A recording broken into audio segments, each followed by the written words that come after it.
இந்த பிலிப்பியர் 4:13 என்ன அப்படின்னா, இந்த வசனம் தான் வேதாகமத்திலே, முழு வேதாகமத்திலே உள்ள மிக சிறந்த மனிதர்களுக்கு நம்பிக்கையூட்டக்கூடிய மிக சிறந்த வசனங்களில் ஒன்று.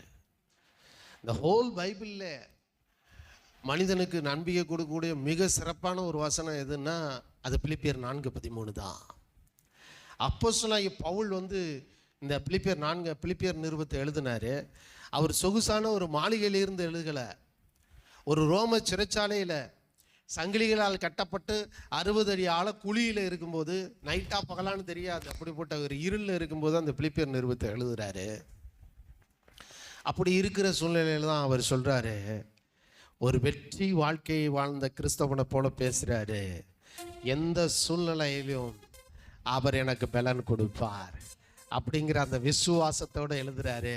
என்ன பலப்படுத்துகிற கிறிஸ்து இருப்பதனால ஆழியில இருந்தாலும் நான் பலனுள்ளவனாயிருப்பேன், அக்கினியில இருந்தாலும் நான் பலனுள்ளவனாயிருப்பேன். காரணம், என்னை பலப்படுத்துவதற்கு இயேசு கிறிஸ்து இருக்கிறார். கர்த்தர் இன்னைக்கு உங்க இருதயங்கிற பலகையில இரும்பு எழுத்தாணியினால் எழுத சொல்லுகிற ஒரு வார்த்தை என்னன்னா, உங்களை பலப்படுத்துகிற கிறிஸ்து எல்லா சூழ்நிலையிலும் எல்லா இடங்களிலும் உங்களுக்கு அவருடைய பலனை தந்து பலப்படுத்துவதனாலே இந்த பூமியில நீங்க உயிரோடு இருக்கிறாரெல்லாம் எல்லாவற்றையும் செய்ய பலன் உண்டாகி கொண்டே இருக்கும். தேவன் பலப்படுத்துகிறவர், அவர் ஆரோக்கியம் தருகிறவர். இயேசு கிறிஸ்து தன் சரீரத்திலே காயங்களை ஏற்றுக்கொண்டதின் பிரதானமான நோக்கம் என்னவென்றால், அந்த காயங்கள் தழும்புகளாக வேண்டும். அந்த தழும்புகள் உங்களை ஒவ்வொரு நாளும் குணப்படுத்தி, உங்களை ஒவ்வொரு நாளும் பலப்படுத்தி ஆரோக்கியத்தோடு வாழ செய்ய வேண்டும். அந்த தழும்புகள் உங்கள் பலனை தருகிறது. இயேசுவின் தழும்புகள் உங்களுக்கு பலனை தருகிறது. அந்த பலன் எப்படின்னா, ஈடு இணை இல்லாத நித்தியமான மகிமைக்குரிய பலன். அந்த மகிமை நிறைந்தவரை மகிமை நிறைந்த கரங்களாலே அவர் கொடுத்த பலத்தாலே கரங்களை தட்டி ஆண்டவருக்கு நன்றி சொல்லுவோமா? பவுல் சொல்றாரு, எந்த சூழ்நிலையா இருக்கட்டியா, என் பலத்தை வச்சு நான் வாழ முடியாது, அவர் என்ன பலப்படுத்தி கொண்டே இருக்கார். இன்னைக்கு நீங்க எப்படிப்பட்ட சூழ்நிலையில வேணாலும் இருக்கலாம். ஆனால் கர்த்தருடைய பந்தியில பங்கு பெறுகிறவர்களுக்கு, அவருடைய இரத்தத்திலே அவருடைய சரீரத்தை புசித்து பானம் பண்ணுகிற ஒவ்வொருவருக்கும் அவர் தருகிற பலன் அவர்கள் வாழ்நாள் முழுவதும் காண்டாமிருகத்துக்கு ஒத்த பலனை தந்து, அந்த பலத்தாலே நீங்கள் எல்லாவற்றையும் செய்து கொண்டே இருப்பீர்கள். பவுல் இருண்ட சிறைச்சாலையில் சங்கிலிகளால் கட்டப்பட்ட சூழ்நிலையில் அவர் சொல்கிறாரு, எழுதுறாரு, லெட்டர் எழுதுறாரு, பிலிப்பியர் நிருபத்தை எழுதுறாரு, கடிதம் எழுதுறாரு. சொல்கிறாரு, இந்த கடிதத்தை எழுதுறேன்னா என்னை ஒவ்வொரு நாளும் பலப்படுத்துகிற அந்த தேவ பலன் எனக்குள்ள இருக்கிறது. வாலிபர்கள் கூட சோர்ந்து இடறி விழுந்து விடுவார்கள், ஆனால் கர்த்தருக்கு காத்திருக்கிறவர்களோ புது பலன் அடைந்து கழுகுகளை போல சட்டைகளை அடித்து உயர எழும்பிடுவார்கள். பிசாசு சொல்லி கொடுக்கறதெல்லாம் பேசாதீங்க. பிசாசு சொல்லி கொடுப்பான், அந்த காலத்துல செஞ்சப்பா இப்பெல்லாம் உன்னால முடியாதுமா, உன்னை அதை வாயில காதுல கேட்டு உங்க வாயில போடாதீங்க.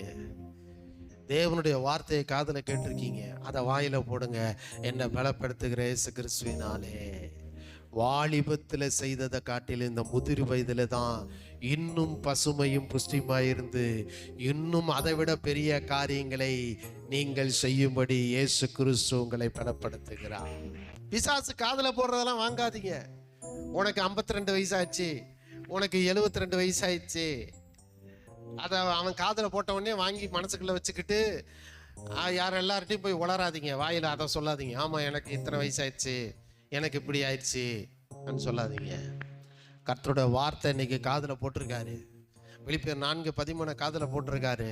இதை இருதயத்தில் வைங்க. என்னை பலப்படுத்துகிற இயேசு கிறிஸ்துவினாலே. எப்படி உங்களை இயேசு கிறிஸ்து பலப்படுத்துகிறார்னா, அவர் கொடுக்கிற பலன் எப்படி இருக்குன்னா, எல்லாவற்றையும் செய்வதற்கான பலனை இன்றைக்கு ஆண்டவராய் இயேசு கிறிஸ்துவின் தழும்புகளிலிருந்து உங்களுக்கு உண்டாகிறதா இருக்கிறது. தேவ பிள்ளைகளே, நீங்கள் வாலிபத்தில் செய்த வேலைகளை இன்றைக்கு செய்ய முடியல அப்படின்னு உங்களை வருந்த செய்ய சொல்லி பிசாசு சொல்லிக்கிட்டு இருக்கிறான். உனக்கு வயசு போயிருச்சு, வாலிபம் போயிருச்சுன்னு பிசாசு சொல்லிக்கிட்டு இருக்கிறான். பொய்யை நம்பாதிருங்கள். 120 வயதிலே மோசே கண்கள் இருளடையில, கால்கள் பலன் குறையில, அவன் அபாரி மலை மேலே ஏறி தேவனை சந்திக்க சென்றான். காரணம் என்ன தெரியுமா? தேவன் பலப்படுத்தினார்னா 120 வயசுலையும் மலை ஏறுவதற்கான பலன் மோசையினுடைய கால்களில் இருந்தது. இந்த கர்த்தர் அப்படித்தான் உங்களுடைய கால்களையும் கண்களையும் தேவன் பலப்படுத்த விரும்பி இயேசு கிறிஸ்துவனுடைய இரத்தத்தினாலே உங்களை விலை கொடுத்து வாங்கி பலமுள்ளவர்களாய், பலவான்களாய், பூமியிலே எல்லாவற்றையும் செய்ய வல்லவர்களாயும் இயேசு கிறிஸ்து உங்களை மாற்றி இருக்கிறார்.